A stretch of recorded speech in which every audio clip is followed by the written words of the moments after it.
نارمد داری. السلام علیکم. اکی دکتر جان نزد شما. سوزین. پسی پرده بذارید سر لباس کشید. راستی گم ما شما دیگه گفتنی بود. فهمیدم شما کجا. لپی بسیار نزنید. من مانده شدگی. سر لباس تو ندارید پسی پرده کشید من ببینم. شما منو نفهمیدی رفیق دکتر. شما منو نفهمیدید دکتر. من همین شب دیجورس و نوبتداری در احیای حیات بر یعنی مهدی بودم. میفهمید؟ این سحر من باید که نمی آمدم. من خانه میرفتم. از سبب اونی که جای من می آمده که دکتر بیمار شد. گوش فرستادید من شما من گوش فرستاد من فهمیدم میخواید شما. برای همین من امروز با اومدم اینجا به جای کاری وای آدم بفهمید جای وای آدم به اومدم من این شب باز جراحی بودم 3 جراحی این 4 تاشو 4 جراحی فهمیدید؟ اکنون شما رو فهمید. من شما رو گفتم که در آیت سر لباستون کشید من میبینم سراسیمگی در کار نیست. سلامتی در یک ماده اول است که جان. در اون چیز من میبینم. شما ما رو فهمید اخی؟ گوش کنید اینجا اتاق کاری کی از اون مامی روید همون سر لباستون کشید گفتم که جان چون نمیفهمید؟ و من مونده شدم میدونید. خیلی مونده شدم من نوبادور بودم که جان منم ربات نی. هم آدم فهمیدید 6 ساعت جراحی کردم دویومش اومد با 6 ساعتی دیگه جراحی کردم 2 روز پیش من جراحی به در اومدم فهمیدید امروز برو اومدم کمتر آرام شدم اهل اویلم که یک بار گپ زدم گفتم که دور اومدید رحمت شما درایت سر لباستون کشید دادر چون من خودم میبینم حاضر من یک نه نگفتی شدم فهمیدید درو همینجا درو سر لباس کش آخه نمیفهمم وای مردم چرا نمیفهمد ما آخر ما هم آخر آدم هستیم من بیمار میشم من هم آخر از پس این کارها نمیفهمم تستر کشید من دستم می شما حاضر میبینم تا شما ای خدایی آخر شما من میگم که من جراحی در آمدم شما نمیفهمید و اینجا منم آخر آدم هستم آخر میبخشید اگر جای من می اومد که دکتر می اومد مثلا میگیم کاری ما آسان میشد اینجا شما اومدید یا خیلی واقعی دارید برای من آخر ما هم آدم شما هم آدم همه ما آدم من جای باید دکتر با آمده حاضر کار کرده شدم میبخشید من باید که با آویله هم روم من حاضر من کو گرده چی خب رفیق محمد آنها کجایتان درد میکند اکی دکتر ما کسال نیستم ما شافیاری کم است میگم یا ماشین کم رو آوردم کجا دو خالی کنم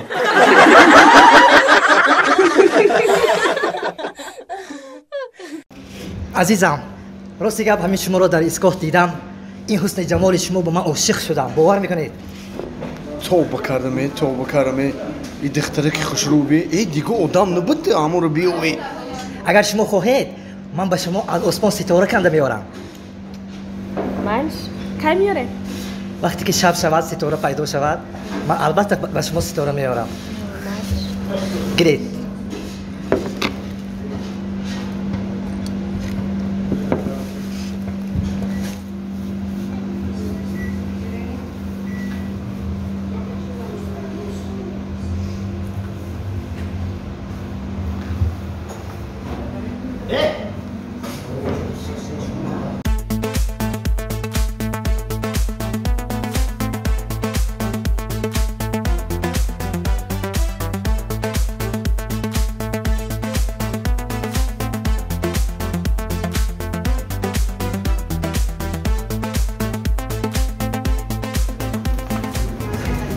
آکا تو اینجایی؟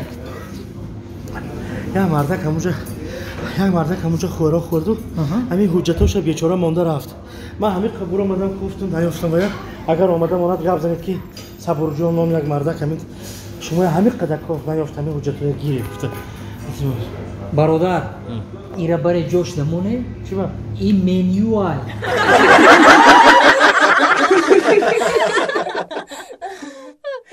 خیلی دیگه سوزی تقوی سلامتی ها نازه خونه تینجا دیگه خیلی گفتی که میرم خونه ینگد اوقات سراسیمه تیار کدگی میخرم میرم اوخی مرده مایزه تاکه اوقات شما دیگه نمیپزم میشه اکه دوره جون میگه پس از وفات تربت ما در زمین مجو در سینه های مردمی عریف مزاری موست سلامت برای همه در زنده بودن اومدن در کار دوست و خبر گرفتن در کار خیلی کم ترک صبر کردن گوه کاری زنکی ده همین شعر 5 بار شید خونده سی اکا 5-6 بار شید خود نیاوردی آخی صبر میگه که صبر قلسن غوردن حلوا پیشر ایران گفتی اکا گفتی میرم صبر کنی از غور حولا میپرم گفتی ای ساعت 8 یکا همین گپا رو گفتسی ایجه که توقع توق شده توقع توق شد شد سلامت میگه دوست چیکار میگه دوست هم باشد که گیرد دستی دوست خاکی راحت سرما با چشمانو می تو توانی دوستان رو گم مکن رسمی خوبی تاجیکان رو تا به نوروز دیگر ما را رسان این کم تر دروغو های لبن چکاری گفتی؟ دوغ بیارم؟ بگو فریادی مرا فریادی مرا ای دوستی جان کی میرسن اوقات شما شعر خونده سیم با ما گفتم دوغ بیار میگی نه ما تا قریب فهمیدم و نمیگی که باید کم تر میف ولی رفت یک اوقات میدم شکو کده باشن اوقات نمیواره باشن یا من یک خبریم کوچکه پرم ها با چی میگی؟ آخی چی میگی؟ اوقات تیور کردی؟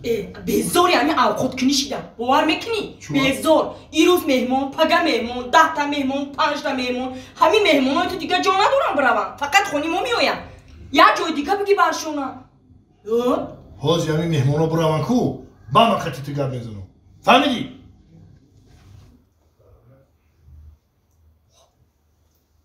فریادی من شیسته شبا چو کده اکا چی کده؟ رحمت گشت خیلی حالی تر میشه حالی شده اکا یه چیر نفهمیدم چی نه؟ ای همینجا نگاه کدم همین یانگه طرفی خودت همه خیلی داشت خودت باشی خیلی داشتی میگم تینجی بوشم فای یانگت میگه که 10 نمود اوقات ای کدومیش بکشم ما گفتم که یک تا بکش زنک جان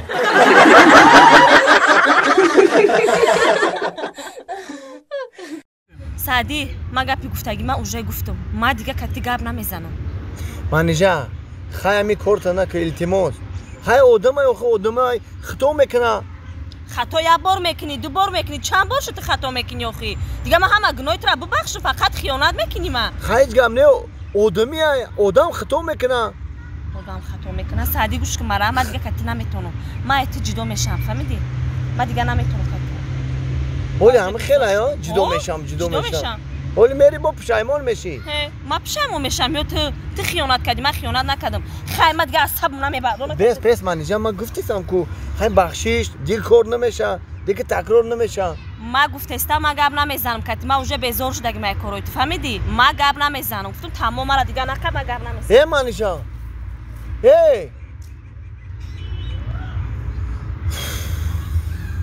چی کاری کردگی ما بودی؟ چی گفت سعد جان؟ خیلی کار کرد رفت کو؟ باور که سونا جان یک کار شد باور که زمین نکفید که ما بدرم با چی گفت شد آخی؟ چی گفت شد آخی؟ این همی سهر گفتم لاله زنگ بزنم سر سومو شدم معیاد زنگ زدم علیا گفتم شبنم من نیجه برداشت